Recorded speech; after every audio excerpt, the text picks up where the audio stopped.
श्री राम। गुरुर्ब्रह्मा गुरुर्विष्णु गुरुर्देव महेश्वरः गुरु साक्षात् परब्रह्म तस्मै श्री गुरुवे नमः।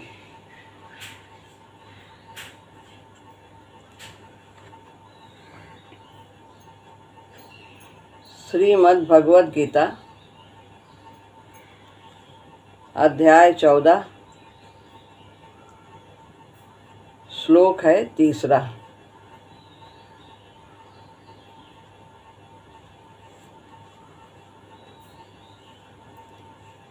इस श्लोक में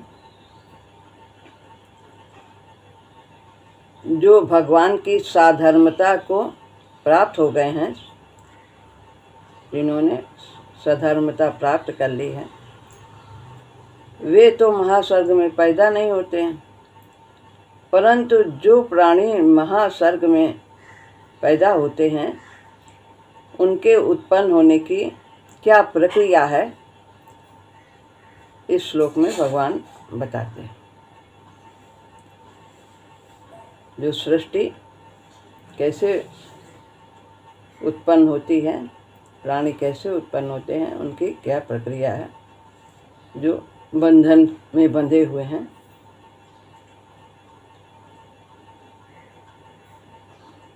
मम योनिर्महद् ब्रह्म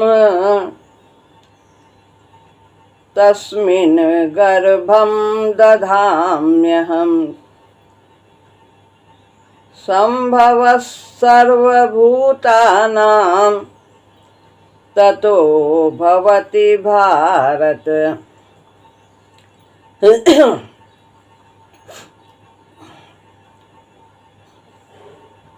हे भारत, अर्जुन के लिए संबोधन है। मम यानी मेरी, मूल प्रकृति, महद ब्रह्म यानी मूल प्रकृति, जो 8 वेदों वाली है। भूमिरापो नलो वायु खम मनो बुद्धि रेवचा।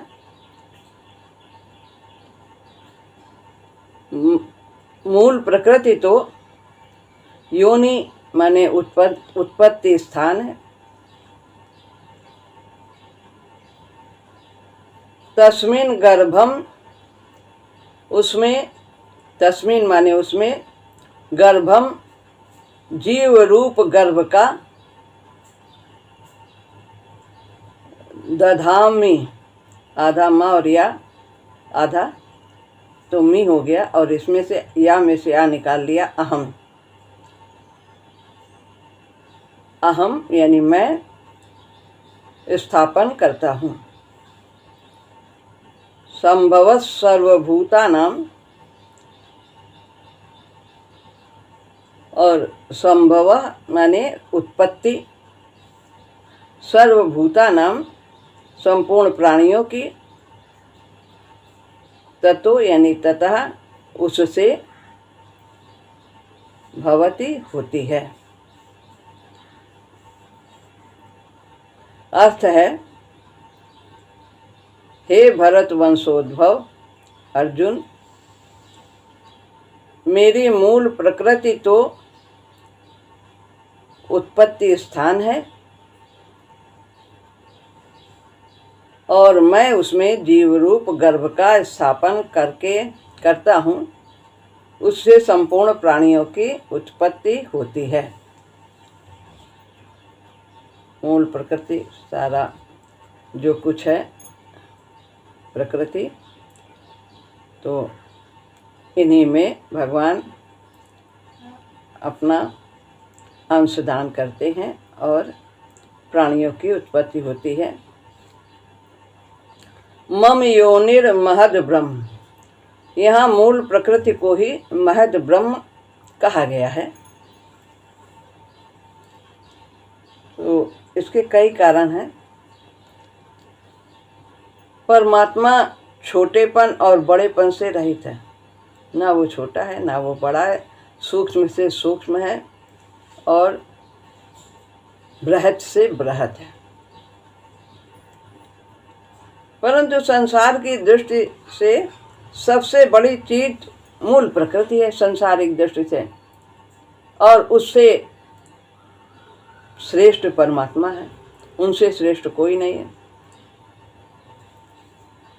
अर्थात संसार में सबसे बड़ा व्यापक तत्व मूल प्रकृति ही है, भगवान के बाद यही है श्रेष्ठ। परमात्मा के सिवाय संसार में इससे बढ़कर कोई व्यापक तत्व है ही नहीं।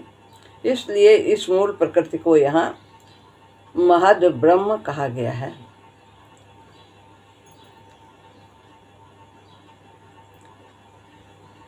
महत और ब्रह्म के बीच में होने से मूल प्रकृति को महद ब्रह्म कहा गया है। ब्रह्म के बाद इसका स्थान है, तो इसको श्रेष्ठ स्थान दिया गया है।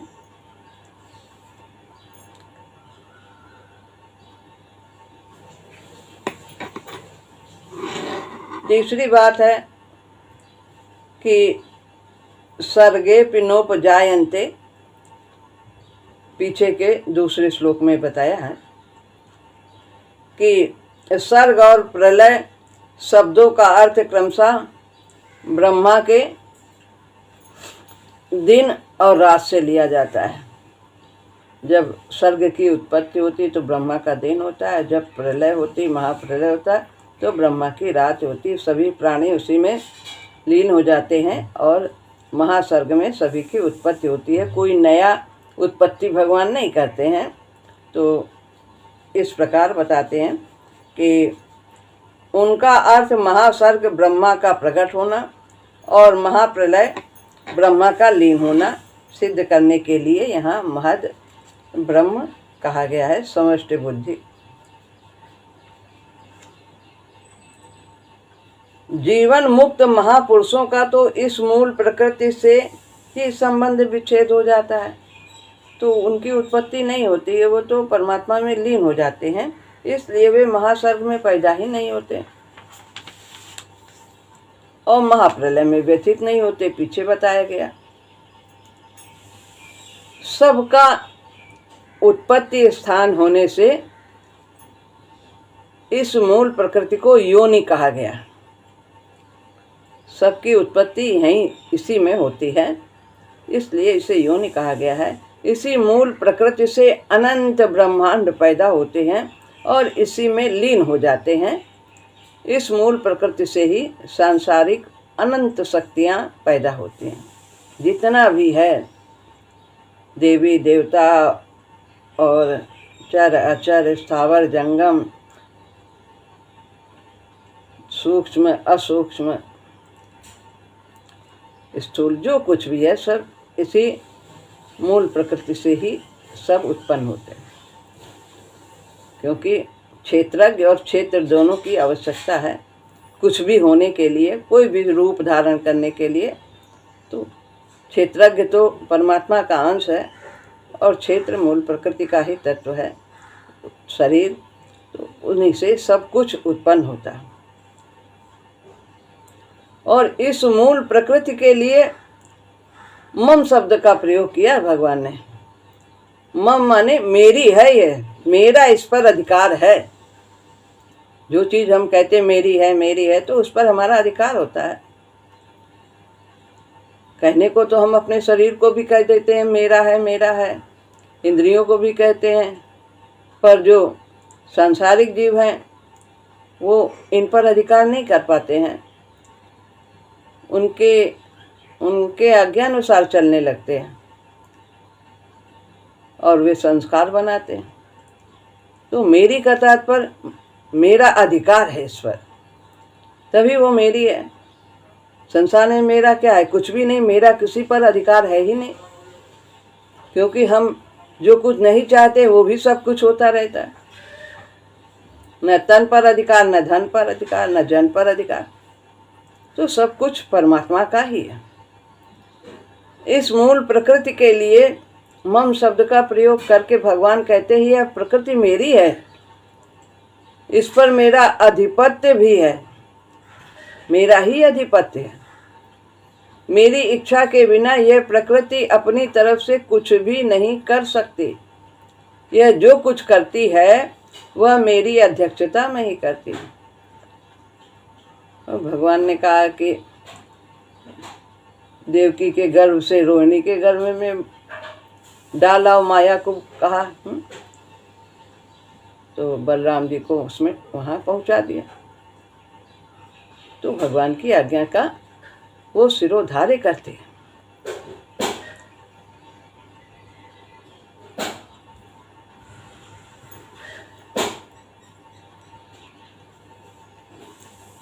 महद ब्रह्म से भी श्रेष्ठ परम ब्रह्म परमात्मा का अंश होते हुए भी जीव, और जीव क्या है? मूल प्रकृति से भी श्रेष्ठ है।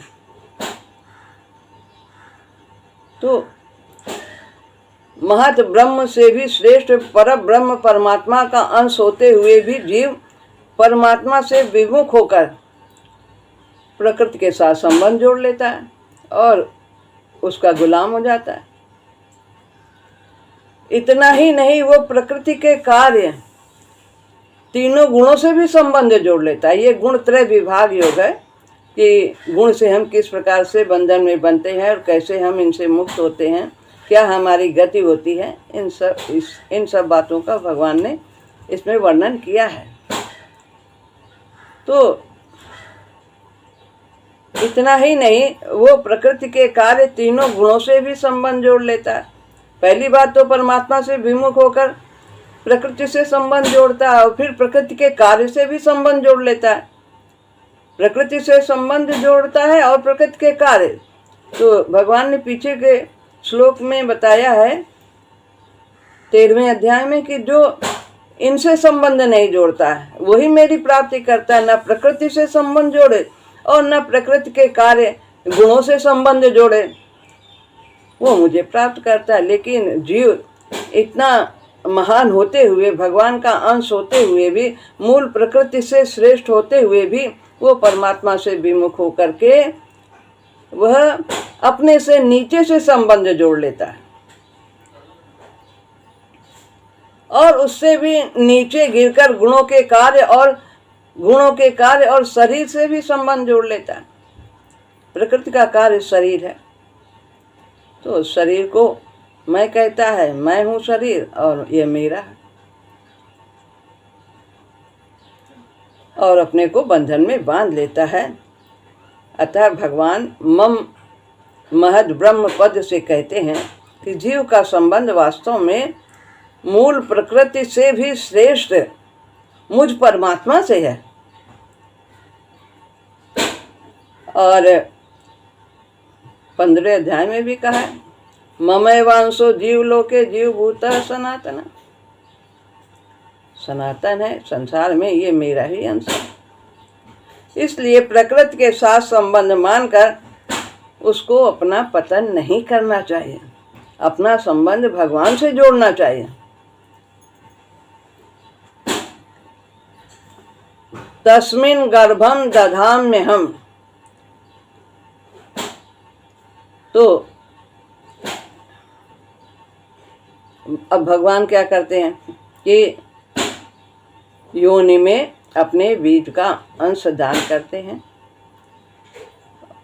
तो प्रकृति योनि है, संसार में इसी में सब की उत्पत्ति होती है। यहाँ गर्भम पद कर्म संस्कारों सहित जीव समुदाय का वाचक है। भगवान कोई नया गर्भ स्थापन नहीं करते हैं। अनादिकाल से जो जीव जन्म मरण के प्रवाह में पड़े हैं, संस्कार बनाते हैं, मैं मेरा करते हैं, आसक्ति करते हैं, ममता करते हैं, वे महाप्रलय के समय अपने अपने कर्म संस्कारों सहित प्रकृति में लीन हो जाते हैं। और प्रकृति में लीन हुए जीवों के कर्म जब परिपाक होकर फल देने के लिए उन्मुख होते हैं, समय आता है, तब महास्वर्ग के आदि में आरंभ में भगवान उन जीवों का प्रकृति के साथ पुनः विशेष संबंध स्थापित करा देते हैं, जो कि पहले से ही वो कारण शरीर के रूप में था। 3 शरीर हैं, स्थूल शरीर, सूक्ष्म शरीर और कारण शरीर। स्थूल शरीर ये है जो दिख रहा है, और सूक्ष्म मन बुद्धि आदि है जिनमें चिंतन होता है, और कारण शरीर जो हम वासनाएं मरते समय जो हमारी शेष रहती हैं, जो कुछ, उन्हीं को हम लेकर के सूक्ष्म अति सूक्ष्म कारण शरीर के रूप में होकर के हम महाप्रलय में लय हो जाते हैं, और फिर उन्हीं संस्कारों को लेकर के महासर्ग में फिर पुनः उत्पन्न हो जाते हैं। यही भगवान के द्वारा जीव समुदाय रूप गर्भ को प्रकृति रूप योनि में स्थापन करना है। अब है संभव सर्वभूतानां ततो भवति भारत। भगवान के द्वारा प्रकृति में गर्भ स्थापन करने के बाद संपूर्ण प्राणियों की उत्पत्ति होती है, पैदा होते हैं बाद में, पहले गर्भ स्थापन होता है। अर्थात वे प्राणी सूक्ष्म और स्थूल शरीर धारण करके पुनः पुनर्जन्म प्राप्त करते हैं। महासर्ग के आदि में प्राणियों का यह उत्पन्न होना ही भगवान का त्याग है। ये भगवान कार्य करते हैं, सबकी उत्पत्ति करते हैं, जो महाप्रलय में लीन है। यही अपना अंश प्रभु दे करके उनको पुनः संसार में स्थापित करते हैं, और यह भगवान का आदि कर्म है। शुरू से, आरंभ से ही यही उनका त्याग है। इस प्रकार भगवान सब प्राणियों की उत्पत्ति करते हैं जो बंधन में बंधे हैं। तो जीव जब तक मुक्त नहीं होता है तब तक प्रकृति के अंश कारण शरीर से उसका संबंध बना रहता है। जब तक परमात्मा की प्राप्ति नहीं करता तो वो शरीर छोड़ने पर अति सूक्ष्म होकर कारण शरीर के रूप में होता है, और फिर वो जब तक यहाँ आकर के पुरुषार्थ के द्वारा परमात्मा की प्राप्ति नहीं करता है, इसी तरह उसका आवागमन होता रहता है। कारण से फिर संसार में आएगा, स्थूल और सूक्ष्म रूप धारण करके, और वह महाप्रलय में कारण शरीर सहित ही प्रकृति में लीन होता है, फिर उसकी उत्पत्ति होती है।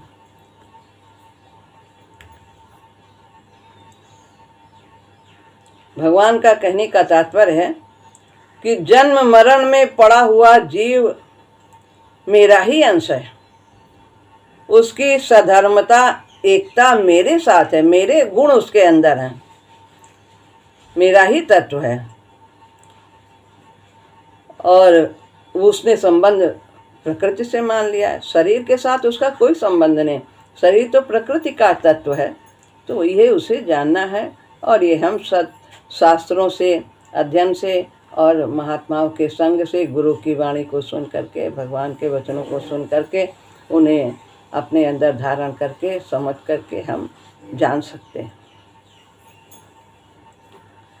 अब है श्लोक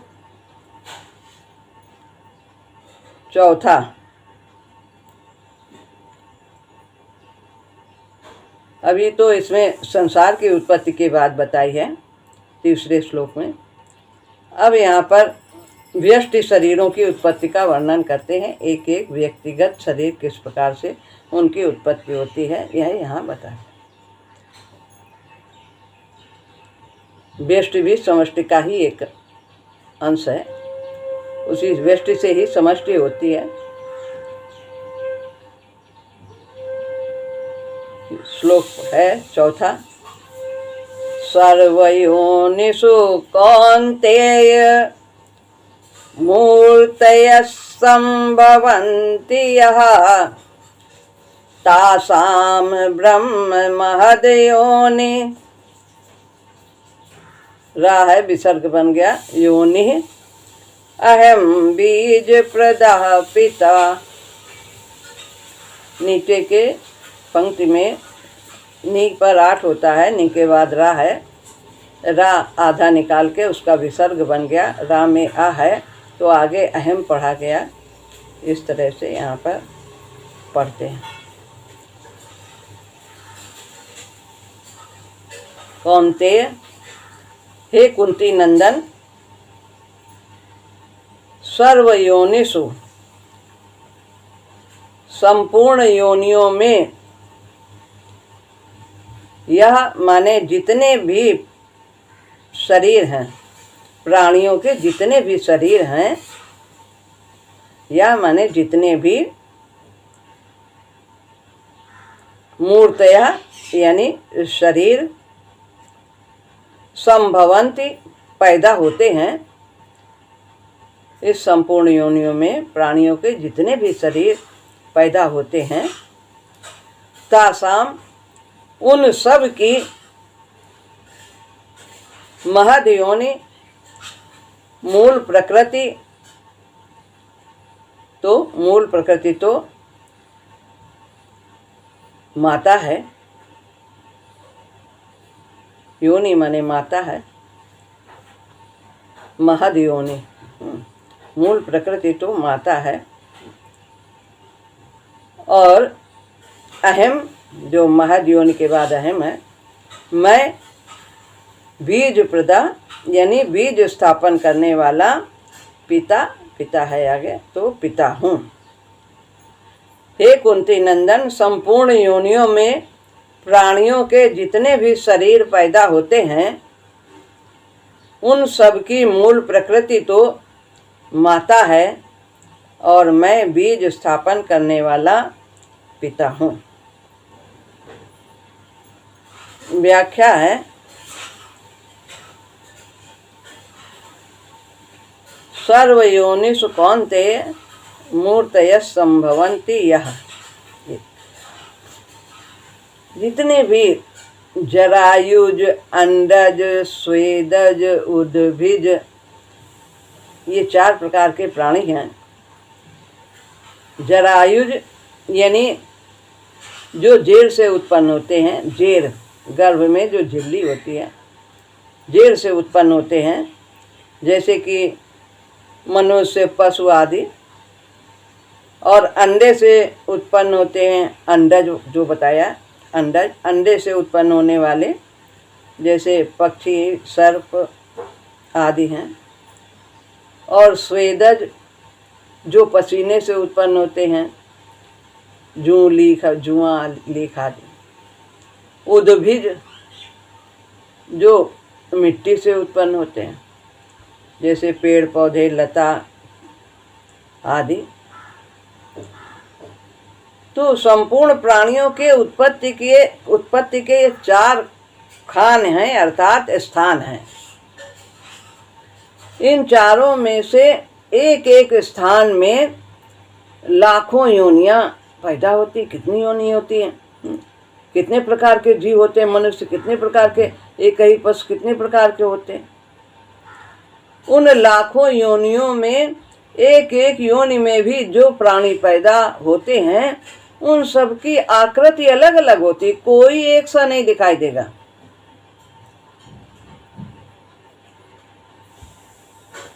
आकृति में भी, और आकृति में सूक्ष्म और स्थूल भेद रहता है, बुद्धि का भी भेद रहता है। अर्थात एक समान आकृति किसी की भी नहीं मिलती।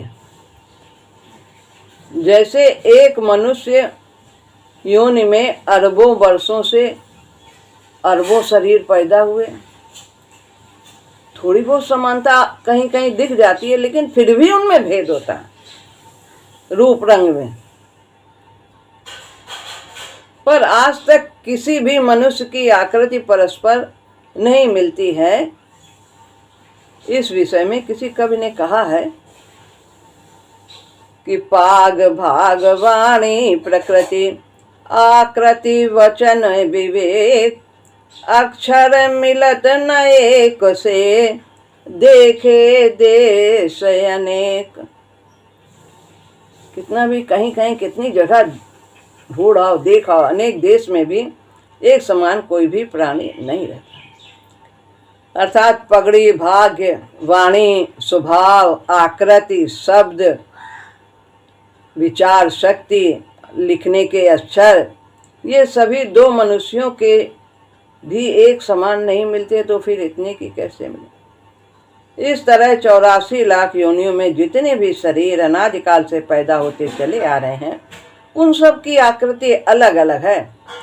84 लाख योनियों के सिवाय देवता, पितर, गंधर्व, भूत, प्रेत आदि को यहाँ सर्व योनि सुपथ के अंतर्गत लेना चाहिए। ये सब की उत्पत्ति होती है उनके कर्मों के अनुसार।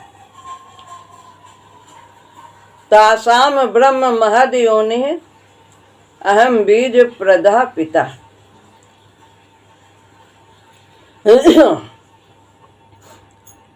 ये उपर्युक्त 4 स्थान जो बताए हैं, 84 लाख योनियां तो शरीर के पैदा होने के स्थान हैं, और उन सब योनियों का उत्पत्ति स्थान यानी माता का स्थान महद ब्रह्म यानी मूल प्रकृति है। उस मूल प्रकृति, उसी का तो कार्य शरीर को बनाना। जितने भी शरीर उसने बनाए हैं सब उसी में उत्पत्ति होती है उनकी, और भगवान बीज रूप से आधान करते। उस मूल प्रकृति में जीव रूप बीज का स्थापन करने वाला अब पिता मैं हूँ।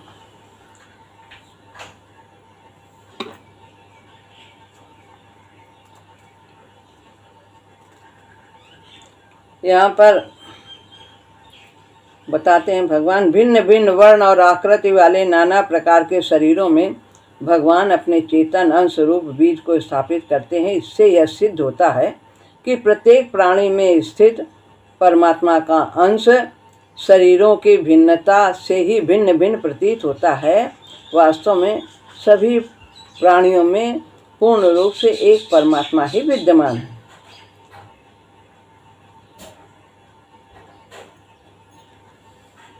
यहाँ मूर्ति शब्द का अर्थ है कि इसके अंतर्गत मूर्त अमूर्त, व्यक्त अव्यक्त दोनों शरीर लेने चाहिए। जैसे पृथ्वी, जल और अग्नि मूर्त हैं और वायु और आकाश अमूर्त है। वायु प्रधान शरीर होने से भूत प्रेत पिशाच भी अमूर्त हैं। तो किसी में कोई तत्व की प्रधानता होती है, जैसे कि मछली में अग्नि तत्व की प्रधानता है तो वो जल में रहती है। तो इसीलिए जिस तत्व की अनेक तत्वों की प्रधानता होने से रूप, रंग, आकृति सब भिन्न होती चली जाती है।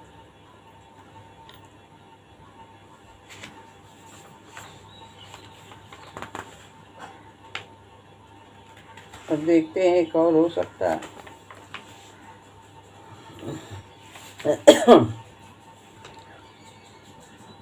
अब यहाँ पर है 5वां श्लोक। बताते हैं कि प्रकृति से के संयोग से उत्पन्न होने वाले जीव प्रकृति जन्य गुणों से कैसे बंध जाते हैं। प्रकृति से उत्पन्न गुणों से, प्रकृति के कार्य गुणों से वे कैसे बनते हैं, इसमें भगवान इस विषय पर चर्चा करते हैं।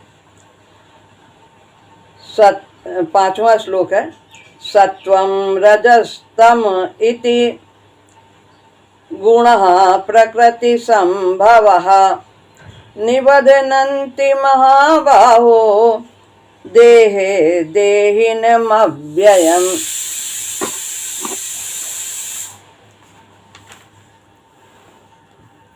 महाबाहो, हे अर्जुन, प्रकृति संभवः, प्रकृति से उत्पन्न होने वाले सत्व, रज और तम इति ये तीनों गुण अव्ययम यानी अविनाशी जीवात्मा को, देहिनम माने जीवात्मा को, देह में बांध देते हैं।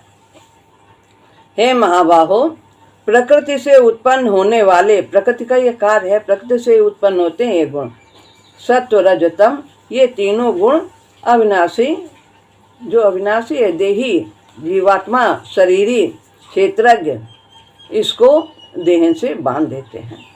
सत्व रज कहते हैं, सत्वम रजस्तम इति गुणा प्रकृति संभवा। तीसरे और चौथे श्लोक में जिस मूल प्रकृति को महद ब्रह्म नाम से कहा है, उसी मूल प्रकृति से ये तीनों गुण उत्पन्न होते हैं, पैदा होते हैं। तो इन तीनों गुणों से अनंत सृष्टियां पैदा होती हैं। अनेक उनके भेद हो जाते हैं। पर गुण न तो 2 होते हैं न 4 होते हैं, ये तो केवल 3 ही हैं और सृष्टियां अनंत हो जाती हैं। इन 3 गुणों के द्वारा ही कितने रूप रंग आकृति का निर्माण हो जाता है, उत्पन्न हो जाते हैं। निबध्नन्ति महाबाहो देहे देहिन मभ्यम, ये तीनों गुण अविनाशी देही को देह से बांध देते हैं। कैसे बांध देते हैं? देह को अपना मानते हैं कि मैं देह हूँ। 2 तरह से मानते हैं, एक तो मैं देह हूँ, मैं शरीर हूँ, और दूसरा यह मेरा है, ये मेरा शरीर है। तो 2 तरह से, दोनों में ही बंधन। वास्तव में देखा जाए तो ये तीनों गुण अपनी तरफ से किसी को नहीं बांधते। ये पुरुष ही इन गुणों का संग करके, इनके कार्य का संग करके, पदार्थ का संग करके, क्रिया और पदार्थ 2 हैं इसके रूप, और इन दोनों का संग करके मैंने ये कार्य किया, मैंने इतना अच्छा कार्य किया करके वो अपने को बांध लेता है। और ये पदार्थ सब मेरा है, शरीर भी मेरा, धन भी मेरा, जन भी मेरा, इन सब करके वो अपने को बांध लेता है। विनाशी पदार्थ को अपना मान करके वो अपने को बांध लेता है। सर्वथा स्वतंत्र होता हुआ भी पराधीन हो जाता है।